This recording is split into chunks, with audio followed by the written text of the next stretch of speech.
ايهم طلع من راسي. كذب. صح. ايهم عن جد ماني مركز. اكثر شيء بتحبه بالمرأة؟ والله ماني مركز، يعني بدي كل شغله عيونها؟ بدي كذب، يعني اللمباديرات. لعبك لعبة اسمها لوفكة.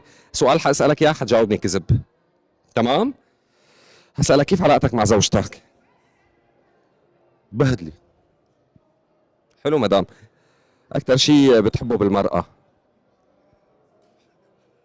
ايهم طلع من راسي. كذب. صح. ايهم عن جد ماني مركز. اكثر شيء بتحبه بالمرأة؟ والله ماني مركز، يعني بدي كل شغله عيونها؟ بدي كذب يعني.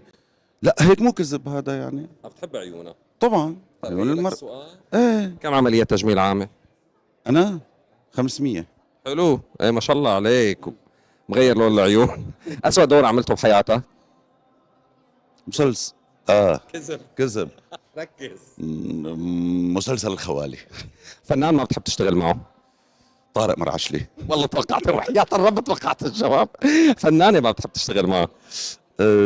كتار. وفاء مصلي اسمه كنا سوا. والله بتطلع هلا في ريال نظامي بس شوف اللقاء. شو كانوا يدلعوك وقت كنت صغير؟ عبد المتعال. كم سنة لك خبرة بالمجال؟ سنة وربع. قديش وزنك؟ 22 23. كم مرة حبيت مدام؟ ولا مرة أبدا. طبعا مدام. بس مدام. مدام الجواب كذب، هو قال ولا مرة، ما بعرف كم مرة هن كانوا. ما دخلك. شو أكثر شيء بتصرف عليه مصاريك؟ اللمباديرات.